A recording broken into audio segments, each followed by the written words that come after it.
नमस्कार, मैं प्रीति आर्य। मैं आज आपके लिए मालती जोशी जी की कहानियों में से ही एक और कहानी गोपनीय सुना रही हूँ। तो शुरू करते हैं कहानी गोपनीय। नीता की शादी हो रही है। माँ के पत्र का ये अंतिम वाक्य मुझे खींचकर 10 साल पीछे लौटा ले गया। लगा जैसे माँ नहीं बाबू ये समाचार दे रहे हैं। उत्सुकता से हम पांचों बहनें उनके पास ही मटाई हैं। आटा सने हाथ लिए माँ भी भीतर वाले दरवाजे के पास आ खड़ी हो गई हैं। सबकी आंखों से उत्कंठा जैसे छलकी पड़ रही है। लेकिन दादी कुछ कहने सुनने दें तब ना। उनका एक आलाप शुरू हो गया है। दुनिया भर की लड़कियों के लिए वर मिल जाते हैं, एक इन्हीं देवियों के लिए कोई घर नहीं जुट पाता। जिनकी एक दो हैं वे भी बेचारे भाग दौड़ करते हैं। इनकी 5 हैं, फिर भी चैन से नींद सो रहे हैं। कॉलेज पढ़ा रहे हैं, जैसे कलेक्टर बनकर इन्हीं का घर भर देंगी। मोहल्ले टोले में किसी की भी शादी हो, दादी का 5 का पहाड़ा शुरू हो जाता। माँ बेचारी असहाय सी सब कुछ सुनती रहती। इतनी सारी कन्याओं को जन्म देने का अपराध तो उन्होंने ही किया था। पति की अकर्मण्यता का दोष भी उनके ही सर मढ़ा जाता। उस अपमान उस तिरस्कार में हमारा भी हिस्सा होता। जितनी देर संभव होता हम लोग सुनती और फिर सीधे बाहर की राह लेती। मैं तो सीधी भागती ताऊ जी की कोठी की ओर। घर के उस कलहपूर्ण वातावरण की तुलना में मुझे ताऊ जी का घर स्वर्ग लगता। मुझ पर दादी की विशेष कृपा थी। दिन भर कहती रहती, महारानी अपने साथ पूरी फौज ले आई है। वेदना के घूंट पीकर रह जाती मैं। इन 10 सालों में कितना कुछ बदल गया है। दिन भर कोसती रहने वाली दादी हमेशा के लिए मौन हो गई हैं। अपमान और तिरस्कार की ये कहानी भी पुरानी हो गई है।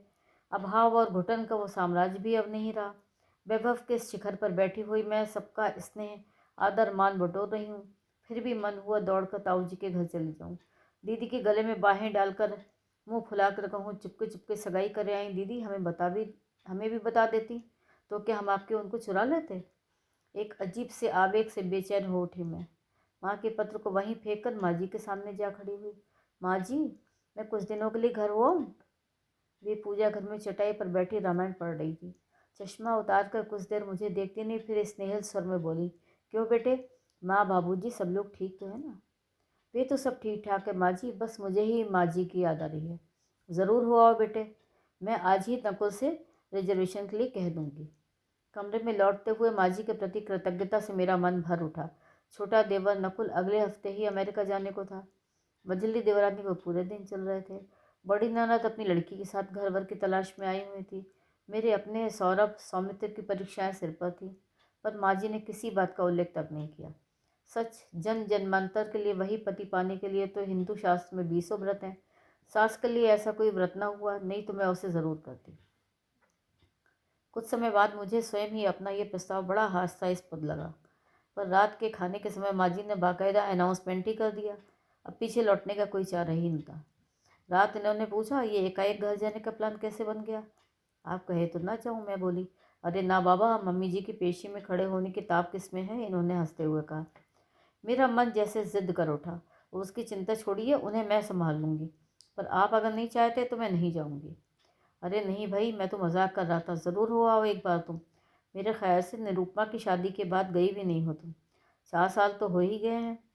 मेरा अंतर मन बार बार सिर पटकता रहा कि एक बार तो अपना अधिकार जताओ मुझ पर, एक बार तो रोक लो मुझे, पर वे तो अपनी तरफ से सारे प्रसंग को समाप्त करके सो गए थे। आहत सी, अपमानित सी, असहाय बैठी मैं उनकी निद्रित आकृति को देखती रही। एक आसुरी इच्छा मन में उठी कि उन्हें जगा कर बताऊं कि मैं नीता दीदी की शादी में जा रही हूँ। मेरी बात सुनकर उस चेहरे पर जो धूप छाँव का खेल होता उसे मैं देखने जा रही थी, लेकिन अपनी उत्कट इच्छा को वैसे ही दबाए मैं मूर्तिवत सी बैठी रही। उस प्रतिक्रिया को झेलने का साहस मुझ में था भी कहाँ, नहीं तो इतने सालों तक उस नाम से परहेज क्यों करती रही मैं। अपने गंभीर स्वभाव के कारण माँ जी ने मुझसे कुरेद कर कुछ नहीं पूछा, पर उनकी धारणा थी कि मेरे माता पिता किसी अकथनीय विपत्ति में फंस गए हैं, इसलिए मैं इतनी अधीरता से उन्हें मिलने जा रही हूँ। वे मुँह से कुछ नहीं बोली, पर उनकी संवेदना, उनका ममत्व हर कृति में छलक पड़ रहा था। तीनों बच्चों को उन्होंने जिद करके अपने ही पास रोक लिया, छोटी सौदामिनी को भी। चलते समय जब उनके पाँव छू रही थी तो उन्होंने मुझे अंक में भर लिया और वत्सल स्वर में कहा, देखो बेटे, कोई ऐसी वैसी बात हो, किसी प्रकार की कोई बात हो तो मुझे पत्र देना, संकोच मत करना। कृतज्ञता से उस समय मेरी आंखें भर आई थी। स्टेशन पर इनके आने की बात थी, पर हमेशा की तरह कोई इमरजेंसी आ गई थी और ये नहीं आ पाए। नकुल ही तीनों बच्चों के साथ मुझे छोड़ने आए थे। दोनों बेटों को छोड़कर जाने का ये पहला अवसर नहीं था, पर नन्ही मिनी को छोड़ते वक्त मन बड़ा वैसा हो रहा था। लेकिन वो शैतान बड़ी मस्त थी। चाचा की गोद में बैठी मज़े से मुझे टाटा कर रही थी। नकुल ने उसे हवाई जहाज़ का लालच दे रखा था। गाड़ी ने सीटी दी और लगा इतनी देर से प्रयत्नपूर्वक रोके हुए आंसू अब ढुलक ही पड़ेंगे। बड़ी देर तक खिड़की से बाहर मुंह निकालकर अपने आंसू सुखाती रही, छिपाती रही। दिल्ली जब आंखों से बिल्कुल ओझल हो गई, तब मैंने भीतर अपने सही यात्रियों पर दृष्टिपात किया।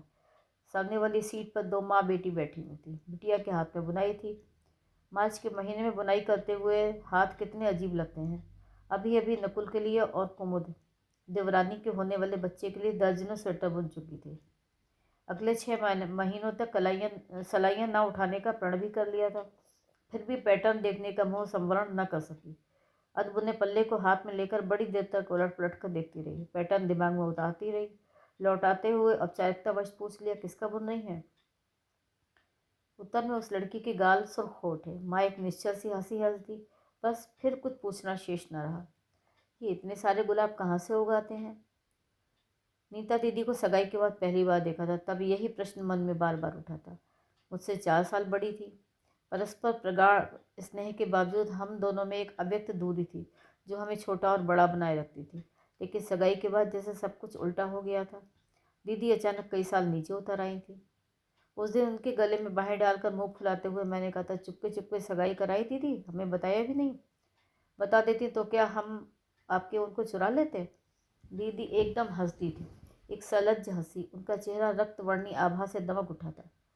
अरे, सब कुछ इतनी जल्दी तय हो गया, मुझे भी पता नहीं चला। तुम्हें क्या बताती? दीदी ने कहा, पर मेरा ध्यान उनकी बातों में कहाँ था। मैं तो एकटक उनके चेहरे को देख रही थी। ये दीदी एकाएक कितनी सुंदर क्यों लग रही हैं, और कितनी छोटी भी, उनका लिहाज करने की जैसे ज़रूरत ही ना हो। फ़ोटो दिखाइए, मैंने मचल कर कहा। मेरे पास कहाँ है, उन्होंने कहा, पर कहते हुए उनका सर काँप गया था।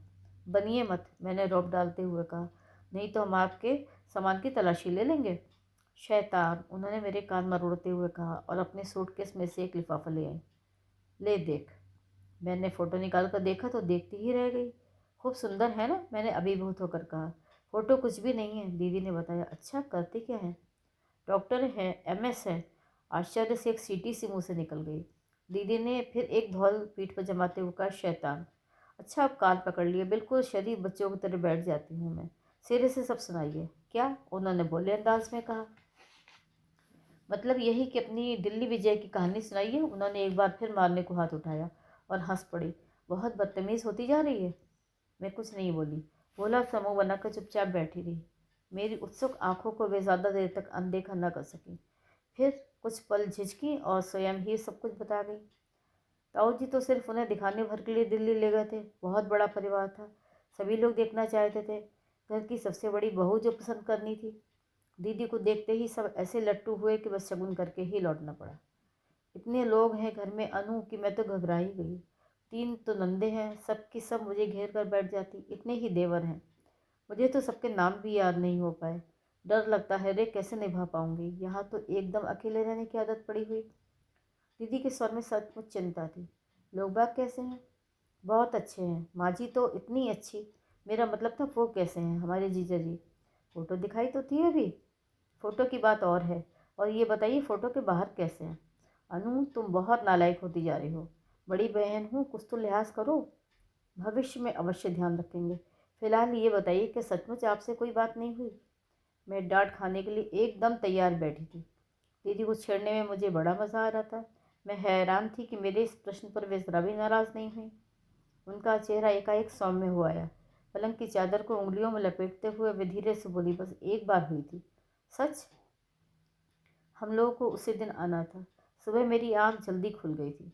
सच तो यह है कि खुशी के मारे रात भर नींद नहीं आई थी। अपने कमरे की खिड़की से मैंने झाँक कर देखा। सुबह बड़ी प्यारी लग रही थी। मैं धीरे से नीचे उतरकर बगीचे में चली आई। सारा लॉन ओस में नहाया हुआ था। नंगे पैरों उस पर चलना बहुत सुखद लग रहा था। फिर मैंने अधीरता से पूछा। मुझे उनकी बातों में किसी उपन्यास का सा मज़ा आ रहा था। लॉन में घूमते हुए मेरी आंखें एक बड़े से पीले गुलाब पर अटक गईं। उसे धीरे से तोड़कर मैं अपने बालों में लगाने ही जा रही थी कि किसी ने पीछे से मेरा हाथ पकड़ लिया। हाय राम! मैंने मुड़कर देखा, श्रीमान जी खड़े मुस्कुरा रहे थे। क्या क्या उन्हें भी नींद नहीं आ रही थी? मैंने शरारत से पूछा। वह दीदी का ध्यान मेरी ओर नहीं था। मैं अपनी ही रौ में कहे जा रही थी। मैंने हाथ छुड़ाना चाहा तो उनकी पकड़ और मजबूत होती गई। रोबेली आवाज़ में बोले, थोड़ा सब्र कीजिए देवी जी, बगीचे पर अभी से अपना अधिकार न जताइए। मेरा चेहरा तो रुआसा हो आया। तब हंसकर बोले, फूल क्या अपने हाथों से लगाया जाता है? हम किस लिए हैं? फिर बस मेरे हाथों से वो गुलाब लेकर उन्होंने खुद मेरी बेड़ी में टाँग दिया और फिर वहीं खड़े होकर कुछ देर तक उसे सूंघते रहे। फिर फिर फिर क्या कोई कहानी सुना रही हूँ मैं? दीदी ने डपट कर कहा, पर उनका चेहरा इतना लाल हो आया, इतना लाल। ये इतने सारे गुलाब कहाँ से उगाते हैं? दीदी के गालों के गुलाब क्या अब भी उतने ही ताज़े होंगे?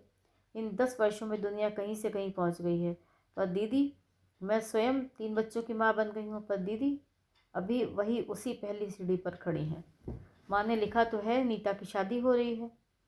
क्या इस बार भी ताऊ जी आकर माँ को लिवा ले गए होंगे? शायद नहीं। फिर भंडारघर की चाबी किसके पास होगी? पास पड़ोस की, नाते रिश्ते की स्त्रियों को कौन इकट्ठा करता होगा? पंडित जी को कुलाचार कौन समझाता होगा? गहनों कपड़ों की साथ सवार किसके जिम्मे होगी? काम काज से थका हारा निखिल किसकी गोद में आकर लेटता होगा? दीदी के लिए रोज़ बटना कौन बनाता होगा? बार बार व्योहल होकर दीदी किससे कहती होंगी, चाची मुझे बस पापा की चिंता है। निखिल तो जब बनाएगा तुम्हारे यहाँ जाकर खा लेगा, पर पापा का क्या होगा? 7-10 साल राम सिंह के हाथ का खाना कैसे खा सकेंगे? तो निखिल की शादी कर दो ना, एक सीधा सा उपाय है। मैं चिहुक उठी। दूसरे ही क्षण मुझे होश आ गया कि ऐसी बातें कहने सुनने के अब दिन नहीं रहे, और अब अगर कह भी दूँ तो निखिल मुझे मारने को नहीं दौड़ेगा, मेरी चुटिया खींचकर मुझे रुलाएगा भी नहीं। इस बार सचमुच वो शादी कर रहा है। माँ ने कहा है वो लड़का भीष्म प्रतिज्ञा करके बैठ गया था। रिश्ते पर रिश्ते आ रहे थे, पर उसकी एक ही रट थी, पहले दीदी। हार कर दीदी को अपना निश्चय त्यागना ही पड़ा। माँ ने लिखा है कि निखिल के ससुराल वालों ने ही ये रिश्ता पक्का किया है।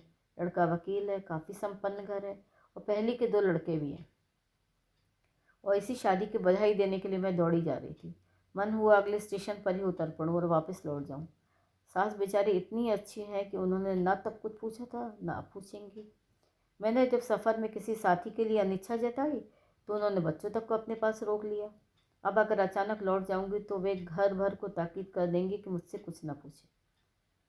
सामने वाले बर्थ की सवारियां जब ग्वालियर में उतर गईं तब मुझे उस भरे हुए कंपार्टमेंट में भी बेहद अकेलापन महसूस होने लगा। हम लोगों की बहुत ही अच्छी मित्रता हो गई थी, खासकर भाभी दुल्हन से। माँ भी बहुत हंसमुख थी और बहुत ही मधुरभाषी भी। वे किसी हायर सेकेंडरी स्कूल में लेक्चरर थी। वे बड़े विस्तार से मुझे बताती रहीं कि अपनी एकमात्र कन्या के विवाह के लिए उन्होंने क्या क्या पापड़ बेले, कहाँ कहाँ जूते चटकाए, कैसे कैसे दहेज का सामान जुटाया। चलिए आपकी मेहनत सफल हो गई, मैं कहती। नहीं जी, एक बार सब ठीक ठाक से निपट जाए, ये खुशी खुशी विदा हो जाए, तभी मुझे चैन आएगा। बार बार बस यही कहती रही। हिंदुस्तानी लड़की के माँ बाप सचमुच बहुत तनाव में जीते हैं। हर क्षण उनका मन जैसे सुई की नोक पर रखा रहता है। एक बार लड़की ठीक से विदा हो जाए, बस यही उनका मंत्र जाप रहता है। उस बार ताऊ जी घर आए थे तो उन्होंने भी कुछ ऐसी ही बात तो कही थी। चाची, 4 दिन बहू के हाथों घर सौंप कर तुम्हें मेरे साथ चलना पड़ेगा। घर में लड़की की शादी है, तुम्हारे सिवा वहाँ देखने वाला कौन है? मैं वादा करता हूँ कि एक दिन भी तुम्हें ज़्यादा नहीं रोकूंगा। नीता एक बार विदा हो जाए बस। दादी लेकिन टस से मस नहीं हुई। जेठानी के घर में पाँव न देने की कसम उनकी बहुत पुरानी थी। अब ना तो जेठानी थी, ना अब वो घर। उसे बेचकर ताऊ जी ने कब से ये बंगला बनवा लिया था, पर दादी की कसम, उनकी जिद अपनी जगह कायम थी। ताऊ जी कुछ देर तक उत्तर की प्रतीक्षा करते रहे, पर वे निर्लिप्त भाव से बैठे छालियाँ कतरती रहीं। भारी कदमों से वे लौट पड़े। देखा दरवाजे के पास सिर झुकाए माँ खड़ी हैं। मैं चल रही हूँ, उन्होंने धीरे से कहा, और मुझे लेकर गाड़ी में पिछली सीट पर बैठ गई। विस्मय और क्रोध से दादी देखती रह गई, कुछ कह नहीं पाई। बंगले में पहुंचते ही ताऊ जी ने कहा, नीता मेरी चाची तो नहीं आई, पर तेरी चाची ने मुझे एक बहुत बड़े बोझ से उबार लिया है, अब मुझे कोई चिंता नहीं है। उनकी बातें सुनकर माँ बेचारी तो संकोच से गड़ ही गई। दीदी और निखिल तो इतने खुश थे कि माँ से ही झूल गए। दादी के आगमन की आशंका से दोनों आतंकित थे। माँ को देखा प्रसन्न हो उठे। पिछली पीढ़ी के जो भी मतभेद रहे हों, उन्हें कुरेदना माँ को कभी अच्छा नहीं लगा। इन मात्र विहीन बच्चों पर तो उनकी विशेष ममता थी। हम सब बहनों को बचपन में यही काम था कि दादी से छिपाकर कभी कोई चीज़ वहाँ भेजी जा रही है या उन्हें घर बुलाया जा रहा है। ताऊ जी का वो आलीशान बंगला, वो खूबसूरत बगीचा, वे करीने से सजे कमरे, वो काली चमचमाती मोटर कार, वो नौकरों का हुजूम, अभावों में पले हमारे मन उस वैभव से अभिभूत हो जाते थे। कोई सड़ी सी चीज़ पीतल के डिब्बे में रखकर हम वहाँ ले जाते तो बड़ी शर्म आती थी। लेकिन ये दोनों भाई बहन जिस चाव से वे घरेलू पकवान खाते थे, उसे देखकर आश्चर्य होता। लौटकर माँ को ये सब बताना बहुत अच्छा लगता था। माँ की आंखों में तब एक परितृप्ति छलक आती थी। अपनी ममतामयी प्रसन्न वदना माँ से ही हमें ये संस्कार मिला था कि ताऊ जी की संपन्नता से कभी ईर्ष्या नहीं हुई, न अपने अभावों की गाथा हमने कभी कहीं सुनाई। ताऊ जी की कोठी पर माँ पहली बार आई थी, पर आते ही बड़ी सहजता से उन्होंने सारा भार संभाल लिया। दरअसल पिछले कई दिनों से उन्हें यहाँ की चिंता खाई जा रही थी। बार बार कहती, पता नहीं वहाँ कैसे क्या हो रहा होगा, घर का कोई देखने वाला तो है ही नहीं। तो तुम चली जाओ ना, बाबू मजाक में कहते। चली तो जाऊं, पर माँ कनखियों से दादी को देखती और चुप हो जाती। लेकिन उस दिन जब ताऊ जी स्वयं निमंत्रण लेकर पहुंच गए तो सारी दुविधा समाप्त हो गई।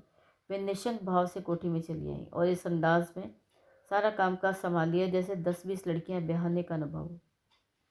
पर आज जिस दिन आई, कस्बे की चर्चा का विषय बन गई थी। अब तक तो दीदी के दहेज की, बंगले की सजावट की, पार्टी के इंतजाम की प्रशंसा कर रहे थे सब। अब ये सारी चर्चाएं फीकी पड़ गई। वर का रंग रूप अब प्रशंसा बटोर रहा था। उन लोगों का वैभव देखने वालों की आंखों में चकाचौंध उत्पन्न कर रहा था। पूरी एयर कंडीशन बस थी, 2 इम्पाला गाड़ियाँ थीं। एक मिनी बस तो सिर्फ बैंड बाजे वालों के लिए थी। जो भी जनवासे से लौटता किसी न किसी चीज़ की तारीफ करते हुए ही आता। नाते रिश्ते की स्त्रियां उत्सुकता से चढ़ावे की राह देख रही थी। ताऊ जी ने दीदी को दिल खोल कर सामान दिया था। कपड़ों और गहनों पर आंखें ठहरती ही नहीं थी और औरतों में शर्त लगी थी कि चढ़ावे का सामान इससे भी सवाया ही आएगा। शाम 5 बजे से ही हमने दीदी को जयमाल के लिए सजाना आरंभ कर दिया था। हम 5 बहनें तो थीं ही, साथ में उनकी कॉलेज की सहेलियां भी थीं। वैसे ईश्वर ने उन्हें इतना रूप देकर भेजा था कि अलग से सजने की कोई ज़रूरत ही नहीं थी। हम लोग तो अपना बस शौक पूरा कर रही थी। कमरे में अच्छा खासा हुड़दंग मचा हुआ था। न पास बैठी बड़ी बूढ़ियों का मान था, न बगल वाले कमरे में बैठे ताऊ जी का। बेचारे अभी अभी जनवासे से लौटे थे और कमरे में कुछ हिसाब किताब देख रहे थे। शाम 6 बजे एक बड़ी सी कार फाटक पर आकर रुकी। चारों ओर शोर सा मच गया। बड़े डॉक्टर साहब आए हैं, वर के पिताजी आए हैं। खलबली सी घर में व्याप्त हो गई। हर कोई स्वागत के लिए दौड़ पड़ा। हम लोग भी दीदी के बालों को वैसे ही बेतरतीब छोड़कर दरवाजे में आ खड़ी हो गई। स्वागत के लिए जुड़ाई भीड़ को अनदेखा करते हुए समधी जी दनादन सीढ़ियाँ चढ़ते हुए ऊपर आ गए। उनका मूड उखड़ा हुआ था और वे बराबर एक ही प्रश्न पूछ रहे थे, मेजर साहब कहाँ हैं? सबको जैसे साफ सूंघ गया। क्या हो गया? क्या किसी ने कुछ कह दिया? क्या प्रबंध में कुछ कमी रह गई? खबर पाकर ताऊ जी भी बदहवास से कमरे से बाहर निकले। चढ़ाव के सिरे पर ही दोनों की मुठभेड़ हो गई। आपने नाहक कष्ट किया डॉक्टर साहब, खबर भेज दी होती मैं स्वयं हाजिर हो जाता। ताऊ जी ने विनम्रता से हाथ जोड़कर कहा। मेजर साहब, मैं निवेदिता के मामा से मिलना चाहता हूँ। उन्होंने गर्जना की। मामा? मामा तो उसके कोई है ही नहीं। तो मौसी से मिलवा दीजिए। नाना पक्ष का दूर पास का कोई रिश्तेदार हो, मैं उससे मिलना चाहता हूँ। आई एम सॉरी डॉक्टर साहब, नीतू की ननिहाल में कोई नहीं है। ताऊ जी ने अजीब सी घुटी घुटी आवाज़ में कहा। कोई नहीं है? Then I am sorry major साहब, ये शादी नहीं हो सकती। शादी नहीं हो सकती? क्या कह रहे हैं आप? घबराहट और उत्तेजना के कारण ताऊ जी का स्वर कांप रहा था। मामा या मौसी के ना होने से क्या फ़र्क पड़ता है? बहुत फ़र्क पड़ता है। किसी से मिले बिना मुझे कैसे पता चलेगा कि आप निवेदिता की माँ को किस कूड़ेदान से उठा कर लाए थे? संभाल कर बात कीजिए श्रीमान। पता नहीं कहाँ से निखिल एकदम फुफकारता हुआ उनके सामने आकर खड़ा हो गया। उसका आवेश देखकर तो वे भी एक बार भी डर गए। ताऊ जी ने जबरन निखिल को पीछे खींच लिया। तब कहीं उन्हें दोबारा साहस बंधा। कड़क कर बोले, सोच समझ कर ही कह रहा हूँ। बरखुरदार खरा सोना है मेरा बेटा, घूरे पर फेंक देने के लिए नहीं है। ठीक है, अब आप जा सकते हैं। आस्तीन चढ़ाते हुए निखिल को मजबूती से पकड़ते हुए ताऊ जी ने कहा और उसे हाथ में खींचते हुए कमरे में चले गए। डॉक्टर साहब उसी रौब दाब से सीना उतरने लगे। हम सब चित्र लिखे से खड़े हुए सारा तमाशा देख रहे थे। तभी देखा निखिल ताऊ जी की गिरफ्त से छूट कर आ गया। ऊपर से चिल्लाकर कह रहा है, सुनिए श्रीमान जी, भविष्य में जब किसी भले आदमी के दरवाजे पर बारात लेकर जाइएगा, उसकी 7 पुश्तों की खोजबीन पहले से कर दीजिएगा। वैसे मुझे शक है कि कोई भला आदमी अब आपको अपने दरवाजे पर खड़ा करेगा। डॉक्टर साहब तेज़ी से पलटे और तमक कर बोले, I take it as a challenge young man. इस शहर में बारात लेकर आया हूँ तो खाली हाथ नहीं लौटूंगा, लड़का ब्याह कर ही लौटूंगा। पल भर में ही मंडप की रौनक भयावह स्तब्धता में बदल गई। जो लोग बिल्कुल अपने थे उन्हें छोड़कर सभी चल गए। जितने मुंह उतनी ही बातें होती रही। निखिल आदि कभी ननिहाल नहीं जाते थे, ये हमें मालूम था। वहाँ से कभी कोई आता भी नहीं था, पर इस बात को लेकर हमें कभी कोई कौतूहल नहीं हुआ। घर बाहर कभी कभार चर्चा होती थी। उससे जान लिया था कि ताऊ जी ने लव मैरिज की थी। दीदी की माँ को उसके लिए अपना घर छोड़ना पड़ा था। लौटकर वे कभी वहाँ गई ही नहीं। लेकिन इस साधारण सी बात के पीछे इतना बड़ा रहस्य होगा, कभी सोचा भी नहीं था। ताई जी को हमने कभी नहीं देखा। रिटायर होकर ताऊ जी यहाँ आए थे तब उनकी मृत्यु हो चुकी थी। उनका बड़ा सा फोटो दीदी के कमरे में लटका था। दीदी नियम से उन्हें फूल चढ़ाती, सुबह शाम अगरबत्ती जलाती और मत्था टेकती।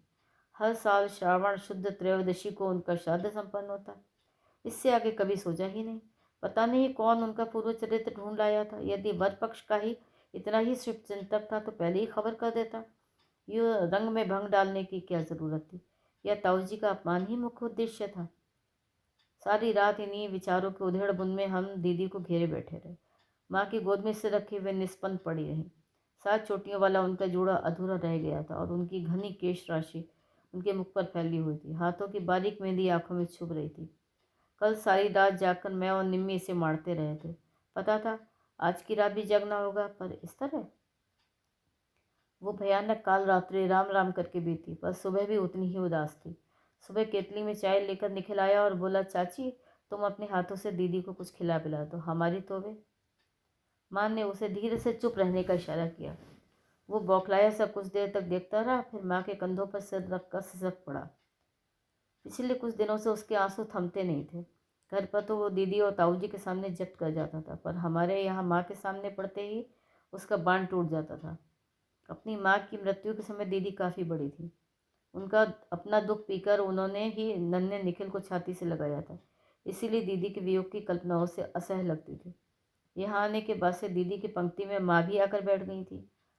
जब तब लाड़ दुलार पाने के लिए वो घर पर आ धमकता था। घर पर 3600 व्यंजन बनते रहते, पर उसे हमारी धुआंती रसोई के पटरे पर बैठकर माँ के हाथ की बनी दाल रोटी खाने में ज़्यादा आनंद आता था। उसे खिलाते हुए माँ की आंखों से वात्सल्य जैसे छलका पड़ता था। कभी कभी तो उससे ईर्ष्या होने लगती थी। दोनों हाथों से दोनों भाई बहनों को थपथपाती हुई माँ उस समय भी वात्सल्य की प्रतिमूर्ति लग रही थी। धीरे धीरे दिन चढ़ने लगा। सड़क रोज की तरह शोर शराबे में डूब गई। नीचे ताऊ जी के कंपाउंड से भी कुर्सियाँ, टेबल, तंबू, क्रॉकरी आदि यथास्थान पहुँचाने का कार्यक्रम शुरू हो गया था। उस हड़बोंग में कल का सा उत्साह नहीं था, पर शोर तो था ही, लेकिन दीदी के कमरे में वीरानगी का वही आलम था। इतने लोगों के होते हुए भी कमरा एकदम निशब्द था। सहसा एक छाया सी दरवाजे पर पड़ी। चौंक कर देखा, ताऊ जी थे। रात भर में ही जैसे किसी ने उनका सारा रक्त सोख लिया था। उन्हें देखते ही माँ ने सिर पर पल्ला ठीक किया, पर वे कमरे में नहीं आए। बाहर से ही उन्होंने आवाज़ दी, निम्मो माँ से कहो गाड़ी तैयार है, तुम लोग अपना सामान समेट लो। निम्मो कह दे हमें कोई ऐसी जल्दी नहीं है, नीतू को हम ऐसी हालत में छोड़कर कहीं नहीं जाएंगे। बहू, ताऊ जी ठीक दरवाजे में आकर खड़े हो गए। घर तो तुम्हें जाना ही पड़ेगा, बुलावा आया है। क्यों, सब खैरियत तो है? सहसा आशंकित हो उठी माँ। शायद वृद्धा दादी का चेहरा उनकी आंखों के सामने तैर गया। जैसा भी है घर जाकर खुद ही देख लेना, उन्होंने कहा और लौट गए। जाते जाते बस इतना कहा, तैयार हो जाओ तो बता देना निम्मो, कमल सिंह छोड़ आएगा। उस स्वर में इतनी तलखी, इतनी उपेक्षा थी कि प्रतिवाद करने का प्रश्न ही नहीं था। फिर भी माँ ने साहस बटोर कर पूछा, अनु को छोड़ जाऊँ यहाँ? ताऊ जी ने शायद सुना नहीं, या सुनकर अनसुना कर गए। कोई उत्तर नहीं मिला। अपमान से तिलमिला उठी मैं। असमंजस में पड़ी माँ को वहीं छोड़कर गाड़ी में आकर बैठ गई। ड्राइविंग सीट पर निखिल बैठा था, गुमसुम सा। बात करने के मूड में मैं भी नहीं थी। चुपचाप बाहर का नज़ारा देखती रही। ताऊ जी एक ट्रक लदवा रहे थे। नया सोफ़ा सेट, ड्रेसिंग टेबल, अलमारी, पलंग। हे भगवान, इतनी भी क्या जल्दी थी? सामान 2-4 दिन बाद भी तो लौट सकता था, और लौटाना ऐसा ज़रूरी भी तो नहीं था। ताऊ जी ने क्या तय कर लिया है कि अब दीदी की शादी कभी नहीं होगी? सब लोग आकर बैठ गए तो निखिल ने गाड़ी स्टार्ट कर दी। ताऊ जी ने मुड़कर देखा और रुकने का इशारा किया। वे खिड़की के पास आकर खड़े हो गए, बोले, बहू बहुत जल्दी में सब कुछ तय हुआ है। गोविंद शायद ठीक से तैयारी नहीं कर पाया होगा, इसलिए सामान भेज रहा हूँ। तुम कोई दुर्भावना मन में न लाना, अनु मेरी भी बेटी है। और इससे पहले हम कुछ समझे, कुछ कहें गाड़ी चल पड़ी थी। सिर पर क्षण भर को रखा हुआ उनका थरथराता हाथ, चश्मे के भीतर से झांकती हुई डबडबाई आंखें सारे रास्ते मेरा पीछा करती रही और मैं पत्थर बनी देखती रही। गाड़ी घर के तरफ पिछवाड़े आकर रुकी। शायद वैसे ही निर्देश रहे होंगे, फिर भी कई जोड़ी तमाशबीन आंखें आसपास की खिड़कियों पर नत्थी हो गई थी। सब लोग चुपचाप उतर गए। मैं उतरने लगी तो निखिल ने कहा, अनु दीदी। इतनी देर बाद ये पहला शब्द उसके मुंह से फूटा सा। मैंने प्रश्नार्थक दृष्टि से उसकी ओर देखा। स्टीयरिंग पर सिर टिकाए वो पता नहीं कहाँ देख रहा था। उसी तरह बैठे हुए उसने कहा, दीदी अब तक तो यही सुना था कि लड़कियां गूंगी गाय की तरह होती हैं, जिसके साथ बांध चली जाती हैं। ये पहली बार देखा है कि लड़के भी बुद्धू बैल की तरह होते हैं, हर किसी से खूंटे से बनने के लिए तैयार हो जाते हैं। ऐसा दिलेर पति पाने के लिए तुम्हें बधाई देता हूँ। किसी तरह अपनी रुलाई रोककर मैं नीचे आई और उसने गाड़ी स्टार्ट कर दी। गाड़ी की घरघराहट के ऊपर उठकर उसकी दूसरी बात चाबुक की तरह हमारे कलेजों को तिल में ला गई। जाते जाते उसने कहा, चाची अनु ने मुझे राखी बांध दी है, सिर्फ इसलिए चुप हूँ, नहीं तो आज तुम्हारे दरवाजे खून खराबा होकर रहता। माँ और मैं किसी तरह एक दूसरे को सहारा देती गिरती पड़ती भीतर पहुंची। घर का नज़ारा ही बदला हुआ था। कल तक जो औरतें दीदी के यहाँ ढोलक कूट रही थी, आज यहाँ विराजमान थी और संयोग की महकता पर लेक्चर झाड़ रही थी। दादी बड़े हुलास से भीतर बाहर डोल रही थी। उन्हें देखते ही माँ का शरीर गुस्से से कांपने लगा। माँ हमेशा एक विनयशील बहू की भूमिका निभाती रही है। 5-5 कन्याओं को जन्म देने का अपराध बोध उन्हें और भी दब्बू बना गया था, पर आज उनकी आंखों में जैसे खून उतर आया। उसी समय बाबू किसी काम से उधर आ निकले और माँ फट पड़ी। अपने ही भाई की पीठ में छुरा भोंकते शर्म नहीं आई आपको? इतने नीचे उतर आए हैं आप? हमने किसी की पीठ में छुरा नहीं भौंका, बाबू ने लापरवाही से कहा। जब वो शादी टूट गई तभी हमने और बात उठाई है। तो दुनिया में और लड़के नहीं थे, यही घर मिला था तुम्हें मुंह मारने के लिए। देख बहू, उल्टा सीधा बकने की ज़रूरत नहीं है। 5-5 राक्षसियाँ रख दी हैं उसकी छाती पर मूंग डालने के लिए। सबके लिए दान दहेज कहाँ से लाएगा? क्या वो चोरी करेगा? और ये चोरी नहीं तो क्या है, पूरा ट्रक भर कर दान दहेज भेजा है उस देवता ने। रख लो सहेज कर। और अब बिरादरी में जब भी कोई शादी हो अपनी जासूस लेकर पहुंच जाना। अभी तो 4 और बैठी हैं, ऐसे ही पार लगाना उन्हें। लोग तो शायद अब हमारे यहाँ निमंत्रण देते हुए डरने लगेंगे। कहते कहते माँ कांपने लगी और बेहोश होकर गिर पड़ी। मेरी विदा के समय तक भी वे उसी तरह अचेत पड़ी रहीं। ससुराल जाते समय माँ से लिपट कर रोने का सुख भी मुझे नहीं मिल सका। और अब सोचती हूँ मैं इतनी जड़ क्यों हो गई थी उस दिन। क्यों नहीं चीख कर मना कर दिया? घर से भाग क्यों नहीं गई मैं? दादी और बाबू पीछे हटने वाले नहीं थे। मैं भाग जाती तो वे निम्मी को आगे कर देते। भगवान की दया से 5 थी हम, पर कम से कम मेरे से तो ये पाप ना लगता। क्या ये सिर्फ भय ही था जिसने मेरे पाँव बांध दिए थे, या एक मोह था डॉक्टर पति पाने का, बड़े घर की बहू बनने का, जीवन भर भोगी हुई दरिद्रता का मूल्य चुकाने का? बड़ा घर? हाँ, सचमुच ही बड़ा घर था वो। उस वैभव से चकाचौंध होने लगी थी। कई ऐसी वस्तुएं थी जो मैंने सिर्फ ताऊजी के घर में देखी थी। कई ऐसी चीज़ें भी थी जो अभी कस्बे वाली उस कोठी में भी नहीं पहुंच पाई थी। उन्हें देखकर आश्चर्य से भर उठती थी, पर यूँ आश्चर्य से भर उठना भी फूहड़पन की श्रेणी में आ जाता था। ये मैंने जल्दी ही जान लिया। जो नहीं जान पाई थी उसे माँ जी ने समझा दिया। वे सचमुच ममता की प्रतिमूर्ति थी। उन्होंने या घर के किसी सदस्य ने मुझे कभी ये आभास नहीं होने दिया कि मैं केवल संयोगवश उस घर में आ गई हूँ। मेरी हर कमी को बड़ी चतुराई से ढांक दिया जाता था। पहली बार विदा होकर जब मैं लौट कर आई तो माँ का दिया ढेर सारा सामान मैंने माँ जी को सौंप दिया। माँ जी ने चुपचाप सब कुछ रख लिया। शाम को देखा कि माँ जी सबके बीच बैठकर कपड़े बांट रही हैं। नंदों को साड़ियाँ, देवरों को शर्ट पीस, नौकरानी को सूती धोती और इनको सूट पीस और अंगूठी। माँ जी के लिए जो साड़ी आई थी वो कहीं नज़र नहीं आ रही थी। उसकी जगह एक भारी सी कामदार साड़ी चमक रही थी। स्टील के बड़े थाल मिठाई और फलों से भरे अलग रखे थे। इतना रोना आया मुझे। शादी के वक्त तो सब कुछ ताऊजी ने जुटा दिया था। इस बार जो आया बाबू की जेब से खर्च हुआ था। उसके लिए 2 दिन घर में खूब कलह हुई थी। आखिर माँ ने झल्ला कर कहा था, तो लड़की के लिए इतना बड़ा घर किस बलबूते पर देखा था? अब क्या हेटी कराओगे उसकी वहाँ पे? तब कहीं ढंग का कुछ सामान आ पाया था। सब कुछ लाते हुए मुझे इतना संकोच हो रहा था। जान गई थी कि इस खर्च के कारण अब सुषमा का स्वेटर नहीं बन पाएगा। निम्मो को अपनी चप्पल 2 महीने और चलानी पड़ेगी। विद्योत्मा और तिलोत्तमा को अपनी यूनिफॉर्म में ही स्कूल जाना पड़ेगा। ये सब सोच कर इतना दुख हो रहा था। उसके बाद पीहर जाने का उत्साह ही नहीं रहा जैसे। सौरभ के जन्म के बाद माँ का बहुत करुण पत्र आया था। दादी भी अपने परपोते को देखने के लिए बहुत तरस रही थी, तब मन मार कर जाना ही पड़ा था। चलने से एक दिन पहले माँ जी चुपचाप मेरे कमरे में आई। एक जोड़ी जड़ाऊ कंगन, एक जोड़ी सोने के छोटे कड़े और नोटों की एक गड्डी मुझे थमाते हुए बोली, इसे सौरभ के नाना की ओर से ही समझना बहू, और सबको यही बताना। जैसे कपड़ों की इच्छा हो वैसे ही खरीद लेना। अपने माता पिता को कष्ट मत देना, 4 बच्चों का साथ है उनका। एकदम रुलाई फूट पड़ी मुझे, तो बाहों में भरते हुए बोली, ऐसा ही करना पड़ता है बिटिया, औरत का जन्म ही किस लिए है। सारी उम्र ससुराल और पीहर की लाल थकते ही बीतती है। कितना ठीक कहती है माँ जी, सचमुच सारी उम्र यही करती बीती है। इसलिए तो माँ के यहाँ आते हुए मन उमंग से भर उठने की बजाय भारी होने लगता है। दूर से विदिशा की बत्तियाँ टिमटिमाने लगी और मेरा मन भागू भागू करने लगा। स्टेशन पर किसी के आने की आशा तो नहीं थी, फिर भी स्टेशन के में प्रवेश करते ही मैंने बाहर झाँकना शुरू कर दिया। विद्या और तिलोत्तमा दूर से ही दिखाई दे गई। दोनों दौड़कर मुझसे लिपट गईं। बाप रे, कितनी बड़ी लग रही थी दोनों। बाबू उसी अनुपात से बढ़ा गए थे। आप लोगों को खबर हो गई थी क्या? मैंने उच्छ्वसित स्वर से पूछा। हाँ, सुबह ही तार मिल गया था। और सुषमा क्यों नहीं आई मुझे लेने? मैंने तांगे में बैठते हुए पूछा। वो निम्मो के पास है, बाबू ने बताया। क्यों? वहीं पढ़ेगी अब। गुड्डू भी छोटा है और जीजा जी अक्सर टूर पे रहते हैं, इसलिए छोटी दी उसे ले गई हैं, विद्या ने बताया। घर पहुंचकर भी मन प्रसन्न न हो सका। माँ पहले से अधिक थकी हुई उदास लगी। मकान पहले से अधिक जर्जर हो गया था। निम्मो की शादी, दादी का श्राद्ध, उसे भीतर बाहर से चरमरा गया था, स्पष्ट था।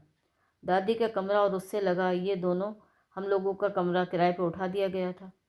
अब घर में उतने लोग भी नहीं हैं और इन लोगों से थोड़ी रौनक भी बनी रहती है। माँ ने एक कमज़ोर सी दलील दी, पर मैं समझ गई कि असली रौनक हर महीने मिलने वाले किराए से है, ना कि किराएदारों से। उस छोटी सी जगह में अजनबी लोगों के बीच मेरा दम घुटने लगा। सबसे ज़्यादा शोक तो इस बात का हुआ कि इन लोगों को आए 6 महीने हो गए थे, पर किसी ने मुझे खबर तक नहीं की।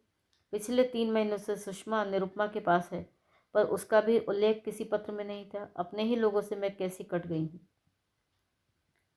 रात माँ देर तक मेरे पास बैठी रही और दीदी के घर के विषय में बताती रही। उन्हीं से पता चला कि ताऊ जी का मोतियाबिंद का ऑपरेशन पिछली सर्दियों में हुआ है। निखिल ने एमटेक करने के बाद अपना वर्कशॉप डाल लिया है। उसके लिए ऊपर की मंजिल पर आधुनिक सज्जा वाले 4 कमरे बनाए गए हैं। और फिर दीदी के बारे में बताती रही, उनकी नौकरी, सादगी, उनकी व्यवहार कुशलता। फिर भाभी वर्ग के बारे में बताने लगी, वही जो पत्र में लिखा था। मैं चुपचाप सुनती रही। वहाँ जाते डर लगता है माँ, दीदी पता नहीं कैसे पेश आएंगी। अरे नहीं, बहुत प्यारी लड़की है वो, माँ ने स्नेह विलगित कंठ से कहा। माँ के आश्वासन के बावजूद देर रात में जागती रही। भाभी मुलाकात के लिए हिम्मत जुटाती रही। शादी के बाद दीदी से कभी भेंट ही नहीं हुई थी। निम्मो की शादी के वक्त वे नेपाल गई हुई थी। उससे पहले, हाँ याद आया, सौरभ को लेकर पहली बार आई थी, तब उन्हें देखा था। उस बार भी बड़ी अनिच्छा से विदिशा आई थी। माँ और दादी का तकाजा था और मुझे भी उन सबसे मिलने का मोह तो था ही। 8-10 दिन में ही उग गई थी मैं। और इस बीच एक दिन दादी ने बिना किसी से कुछ कहे गीतों का आयोजन कर डाला। लेकिन तब भी ये नहीं सोचा था कि दादी ताऊ जी के यहाँ भी निमंत्रण भेज देंगी। इसीलिए तो जब आंगन में इतनी औरतों के बीच दीदी को आते देखा तो हम सब पत्थर होकर रह गए। अरे आप लोग चुप क्यों हो गई, गाइए ना, उन्होंने कहा। उनका इतना गंभीर कंठस्वर पहले कभी नहीं सुना था। हमेशा झरने की तरह खिलखिलाती रहती। मैं कहती भी, दीदी ससुराल में कैसे निभाओगे तुम, रोज सास की डांट खाओगी। नीता तुम नहीं गाओगी, मौसी को तो ज़रूर गाना पड़ता है, किसी ने कहा। दीदी ने एक बार सबकी ओर देखा, फिर हारमोनियम खींचकर अपना प्रिय कुमार का पद छेड़ दिया। आज नंद के द्वारे भीड़, एक अवत एक जात विदा है, दर्शन लाग होत अधीर नंद के द्वारे भीड़। गाने के बाद उन्होंने सौरभ के हाथों में 21 रुपये और एक सूट रखा, उसे चूमा और माँ से विदा लेकर उसी शांत भाव से लौट गई। गीत फिर नहीं जमे, बेसुरे ही लगते रहे। रात कितनी देर तक उनका गाया गीत मेरे कानों में गूंजता रहा, खासकर उसकी अंतिम पंक्ति, धन्य यशोमती धन्य शरीर। सच जैसे सौरभ को जन्म देकर ये शरीर धन्य हो गया, सार्थक हो गया। कैसा लगा होगा दीदी को ये गाते हुए, कैसा लगा होगा सौरभ को देखकर। मुझे आश्चर्य हो रहा था, यहाँ आने का साहस कैसे जुटा लिया उन्होंने। वैसे अच्छा ही हुआ जो भीड़ के बीच में ही हम मिले। अकेले में मिलने से दोनों को ही असुविधा होती। एक लंबा सा मौन हम दोनों के बीच बिछा रहता। वैसे बात तो आज भी उन्होंने मुझसे नहीं की। उन्होंने सुषमा को प्यार किया, निम्मो से कॉलेज के हालचाल पूछे, दादी के स्वास्थ्य के विषय में चिंता प्रकट की। क्या दीदी अंदर ही अंदर मेरे सुख से जलती हैं? और अगर जलती भी हैं तो गलत क्या है? लेकिन ईर्ष्या करने लायक सुख क्या सचमुच मुझे मिला है? बड़ा सा घर, ढेर से कपड़े गहने, विद्वान पति, चांद सा बेटा, क्या यही सुख के मापदंड होते हैं? नहीं। तो फिर मुझे और क्या चाहिए? सचमुच क्या चाहिए मुझे? इतने सालों बाद अकेले ताऊ जी के यहाँ जाना बड़ा अजीब लग रहा था। विद्या ने साथ आना चाहा भी था तो पर मैंने मना कर दिया। अपमान अगर होता तो मैं अकेले ही झेलूंगी, किसी और को साथ में कष्ट क्यों दूं? दरवाज़ा खोलने वाला नौकर शायद नया था, मुझे ड्राइंग रूम में बिठाकर चला गया। मैं भी किसी अजनबी की तरह बाहर बैठी हुई ये तस्वीरें देखती रही। दीदी के आते ही किसी अपरिचित अतिथि की तरह उठ खड़ी हुई। वे क्षण भर के लिए तो मुझे विस्मित दृष्टि से देखती रही, फिर बोल उठी, अरे अनुपमा हो, फिर बाहर क्यों बैठी रही? अंदर आओ ना। मैं उनके पीछे पीछे भीतर चली आई। कौन? भीतर वाले बरामदे में आराम कुर्सी पर लेटे ताऊजी ने प्रश्न किया। इन बीच के वर्षों में वे कितने बदल गए थे, और दीदी भी। अनुपमा आई है, दीदी ने बताया। मैंने जाकर ताऊजी के चरण छुए। उन्होंने स्नेह से मेरी पीठ थपथपाई और मेरे सिर पर हाथ फेरा। बहुत दिनों बाद आई। अनु अच्छी तो हो ना? ताऊजी के मुँह से अनु सुनकर भान हुआ कि दीदी तब से बराबर मुझे अनुपमा ही कहे जा रही हैं। ये इतना लंबा नाम ससुराल में चलता रहा है, इसीलिए पहले मुझे दीदी के मुँह से ये अजीब नहीं लगा था। ताऊजी के पास बैठकर हम दोनों ने चाय पी। फिर दीदी मुझे लेकर अपने कमरे में चली आई। खिड़कियों के पर्दे सरकाकर उन्होंने कमरे में प्रकाश किया और पलंग पर बैठते हुए बोली, और सुनाओ अनुपमा, क्या हाल चाल है? अगर आपको बार बार अनुपमा ही कहना है तो चलिए ड्राइंग रूम में ही बैठते हैं। मेरी इस रोषपूर्ण उक्ति पर वे हंसती, एकदम सरल शांत स्निग्ध हंसी। बहुत दिन हो गए हैं ना, याद ही नहीं रहता किसको क्या क्या पुकारती थी मैं। अच्छा बताओ, अभी कैसे आई हो? विद्योत्मा की शादी वादी हो रही है क्या? नहीं, फिलहाल तो आपकी शादी के लिए आई। बधाई देने के लिए इतनी धूप में दौड़ी चली आई, पर आपने आते ही मूड खराब कर दिया। पुरानी अनु जैसे मुझ पर चढ़ बैठी थी। बधाई किस बात की? शादी की। अरे एक बार हो जाने दो, तब तक के लिए बधाइयाँ मुलतवी रखो। दीदी, क्या आप कभी मुझे माफ़ करेंगी? वे फिर हंसी, वही सरल स्निग्ध हंसी। एक लंबा सा मौन हम दोनों के बीच खिंच आया। दीदी ने ही शायद इसे सह नहीं पाई, उठते हुए बोली, आओ तुम्हें वर महोदय की तस्वीर तो दिखा दें। बहुत बड़े आदमी हैं ना ये? माँ बता रही थी। मैंने फ़ोटो से झांकते गंभीर चेहरे को देखते हुए कृत्रिम उत्साह के साथ कहा, हाँ बड़े तो हैं ही इज़ रनिंग 43।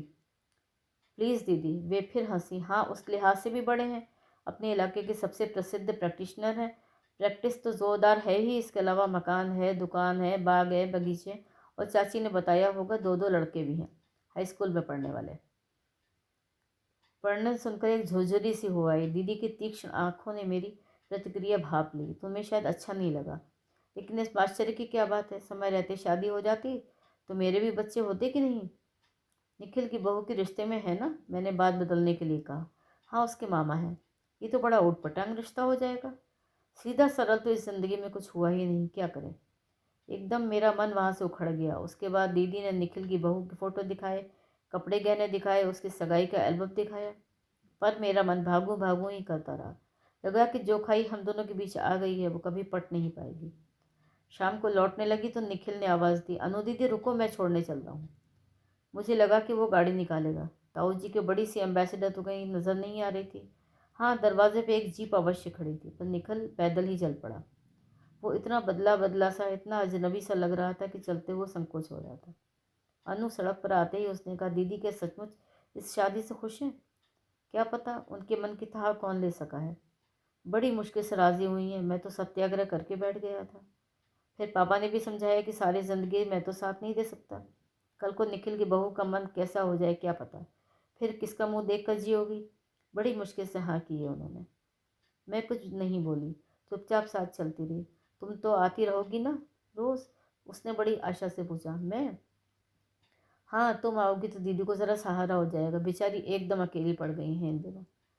बहुत मुश्किल से हाँ कर पाई मैं। गली तक छोड़कर वो मुड़ने को था ही कि मैंने कहा, घर चलो ना, दीदी के लिए एक चीज़ भेजनी थी। माँ, निखिल आया है मुझे छोड़ने। मैंने भीतर जाकर देखा, बताया तो माँ बधाईवासी बाहर दौड़ी आई। अंदर नहीं आएगा बेटा? माँ ने कांपते स्वर में पूछा। आऊँगा चाची, बहू लेकर तुम्हारे पैर पड़ने ज़रूर आऊँगा आज, लेकिन माफ़ कर दो, दीदी घर पर अकेली है। माँ दूर तक उसे जाता हुआ देखती रही, फिर एकाएक उनके मुंह से निकल पड़ा, दुष्टों ने मेरा बेटा भी मुझसे छीन लिया। और मेरे कंधे पर सिर रखकर वे सिसक पड़ी। शादी में सिर्फ 4 दिन ही रह गए थे, बिल्कुल सादा समारोह होने को था, फिर भी काम का पहाड़ सा दिखता था, और करने वाला सिर्फ निखिल। उसने मुझे पकड़ लिया था। दिन भर हम लोग लिस्ट बनाते, शॉपिंग करते, मंडप की सज्जा, पार्टी के मेन्यू पर गर्मा गर्म बहस करते। दीदी निर्लिप्त भाव से सारी तैयारी देखती रहती। पिछले कई सालों से घर के हिसाब किताब की वही मालकिन थी, इसलिए ज़रा जहाँ फिजूल खर्ची का आभास होता हाथ रोक लेती। दोनों भाई बहनों में खूब हुज्जत होती। फिर एक दिन तो निखिल इतना उखड़ गया, आपको हमारी फजीहत करानी है तो कह दीजिए, मैं सब आइटम कैंसिल कर देता हूँ। गुस्से में आकर दीदी ने चाबियाँ पटक दी। निखिल बेचारा अपना सा मुँह लेकर रह गया। ये ठीक रहा। मैंने चाबी का गुच्छा उठाकर कमर में खोस लिया और कहा, आपसे चाबी हथियाने के कई उपायों पर हम लोग विचार कर चुके हैं, पर बिल्ली के गले में घंटी बांधने की हिम्मत ही नहीं पड़ती थी। मेरी इस बात पर सभी हंस पड़े। वातावरण का तनाव एकदम कम हो गया। रोज़ तो मैं शाम को घर लौट आती थी, पर शादी से पहले वाली रात में वहीं रह गई। मेहंदी लगाने का प्रोग्राम था। दीदी से छिपाकर मैंने मेहंदी घोल रखी थी। डर लग रहा था कि वे मना कर देंगी, पर उन्होंने इतनी निर्लिप्तता से हाथ आगे बढ़ा दिया जैसे उनका नहीं किसी और का हाथ हो। निखिल काफ़ी देर तक बैठा हमसे गप्पे लड़ाता रहा। आखिर दीदी ने ही डांटा, चलकर सो जाना, फिर सुबह जल्दी उठना है।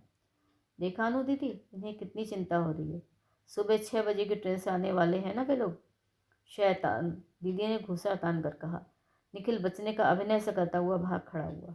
उसके जाते ही उस परिहास का कृत्रिम आवरण चीरकर एक मनहूस चुप्पी हम लोगों के बीच आकर बैठ गई। इतने बड़े कमरे में सिर्फ मेरी चूड़ियाँ खनक रही थी, और वो खनक बड़ी भयानक लग रही थी। कुछ बात कीजिए ना दीदी, यूँ मुँह सीकर मुझसे नहीं बैठा जाएगा। तू बोलना कुछ, मैं सुन रही हूँ। क्या बोलूँ? सचमुच मेरी समझ में कुछ नहीं आ रहा था। बोलने के लिए इस तरह के विषय टटोलने की कभी ज़रूरत ही नहीं पड़ी। बात करने के लिए विषय ही नहीं मिल रहा तुझे? अच्छा यही बता कि इस समय तुझे कैसा लग रहा है? एक ही दुल्हन को 2-2 बार मेहंदी लगाते हुए कैसा अनुभव हो रहा है? मैंने सीख रख दी और मुंह फुलाकर बैठ गई। अरे नाराज़ हो गई? बात तो करने देती नहीं, फिर तो कहती है कि कुछ बोलो। दीदी एक बात कहूँ? मैंने गंभीर होकर कहा। कहो। आप अपने मन की सारी कड़वाहट यहीं छोड़ जाइए, नहीं तो ना आप खुश रह पाएंगी, ना किसी को खुश रख पाएंगी। ये क्या इतना सरल है अनु? मैं फिर गुमसुम होकर बैठ गई। बड़ी दम घुटती हुई स्तब्धता थी। शायद दीदी भी उसे सह नहीं पाई। अनु फिर किस सोच में पड़ गई? सोच रही हूँ। वही तो, क्या सोच रही हो? यही कि पिता की किए की सदा बेटी को कब तक भुगतनी होगी। एकदम तन कर बैठ गई दीदी। अनु फिर यह बात कभी मत कहना। जो कुछ हुआ मेरे भाग्य का दोष था। मैं फिर उनके उसके लिए पापा को कभी दोष नहीं दूंगी। अपनी उम्र में उन्होंने जो कुछ किया, कितने हिंदुस्तानी लड़के उतना साहस जुटा पाते हैं? किस दिलेरी से वह जिंदगी भर ज़माने से टक्कर लेते रहे हैं। नहीं अनु, उनको लेकर मेरे मन में कोई रोष नहीं, कोई मलाल नहीं। विस्मय विमुग्ध होकर मैं उनका ये आवेश देखती रही। उनके कुछ प्रकृतिस्थ होने पर मैंने उनका हाथ फिर अपने हाथ में लेते हुए शांत स्वर में कहा, दीदी मैं ताऊ जी के लिए नहीं कह रही थी तब, मेरा तात्पर्य बाबू से था। कहते हुए भी शर्म आती है दीदी, पर उस रात रंग में भंग करने वाले बाबू ही थे, बाबू और दादी, मालूम है। मैंने आश्चर्य से सिर उठाकर देखा। कितनी सौम्य लग रही थी दीदी। उसी शांत स्वर में उन्होंने कहा, तभी हमें मालूम हो गया था पापा की शहर के किसी में से भी दुश्मनी नहीं थी।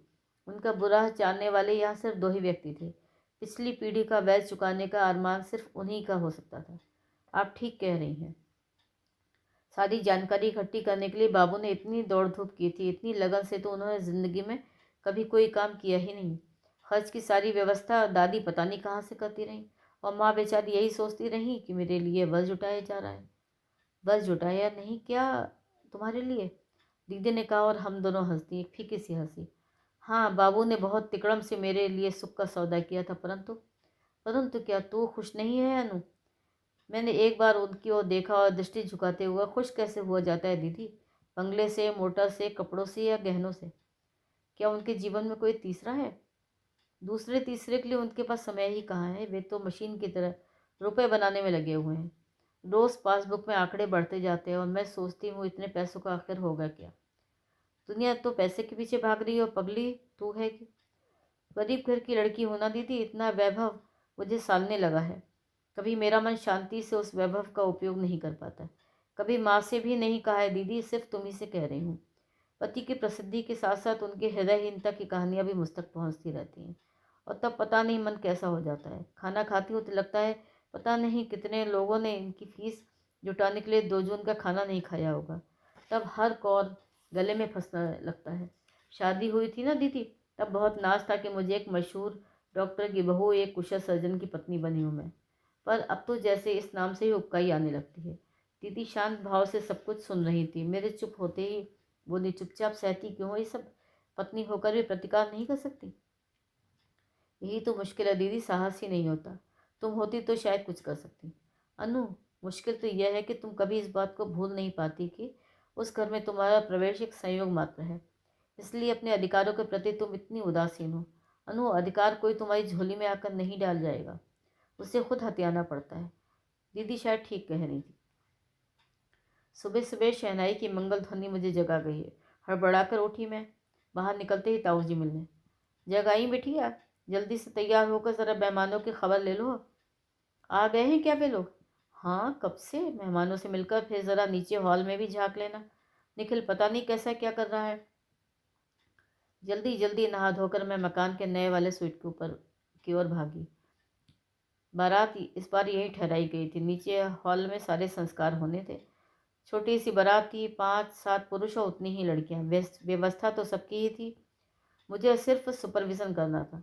9 बजे माँ भी विद्योत्मा तिलोत्तमा को लेकर आ गई, दीदी के कॉलेज के कुछ सहयोगी भी। तब उस ओर से निश्चिंत होकर मैं दीदी के पास दौड़ गई। वे ड्रेसिंग टेबल के सामने बैठी थी। ये क्या, आप अपने हाथ से छोटी कर रही हैं? तो क्या करूं, मुझे लगा दुल्हन का श्रृंगार करने का तुम्हारा उत्साह उतर गया है। अरे वाह, उतरेगा क्यों? मैं तो अपने जीजा जी को देखने गई थी। सच दीदी, टॉप पर्सनैलिटी हैं। फ़ोटो देखकर तो इतना मूड ख़राब हो गया था। अच्छे लगे? बहुत। बातचीत से ही उनकी विद्वता झलकती है, लेकिन नाम कितना अजीब सा है ना, दयाशंकर। हमें तो आज ही पता चला। ठीक ही तो है, इतना सार्थक नाम तो मैंने कभी पहले सुना ही नहीं। दया करने वाले व्यक्ति का नाम दयाशंकर ही तो होना चाहिए। दीदी प्लीज़, मैंने कृत्रिम कोप से आंखें तरे दी। अब ज़रा 5 मिनट शराफत से बैठ सकती हैं आप? नहीं तो मैं जूड़ा नहीं बना सकूंगी। आपके बाल संवारना हंसी खेल नहीं है। कहने को तो कह गई मैं, पर याद आया कि कभी यही बाल मेरी मुट्ठी में नहीं आते थे। अब ना तो वैसी सघन केश राशि रह गई है, ना वो चमक। कहीं कहीं एक आध चांदी का तार भी झलक रहा था। बच्चे आए हैं? थोड़ी देर बाद उन्होंने पूछा। शायद नहीं, दिखाई तो नहीं दिए। सच अनु, बहुत प्यारे बच्चे हैं। मम्मी की मृत्यु के बाद निखिल कैसा बेचारा सा लगता था, वैसे ही लगते हैं। सच कह रही हूँ, सिर्फ उन बच्चों के देखकर ही मैंने शादी के लिए हाँ की है। मैं विस्मय विस्फारित नेत्रों से उनका प्रतिबिंब देखती रही। फिर थोड़ी देर बाद वो बोली, अनु, साकेत का वो गीत याद है? कौन सा? अब वे बासर बीत गए। मुझे कुछ भी याद नहीं है, मैं आपकी तरह साहित्यिक नहीं हूँ। मैंने तो न कहा। वे हंसती, अपनी शांत मधुर हंसी। किंतु बाहर से सौम्य दिखने वाला उनका व्यक्तित्व तो कितना हठी था, ये मैंने उस दिन जाना। उनकी मेरी बार बार झड़प होती रही।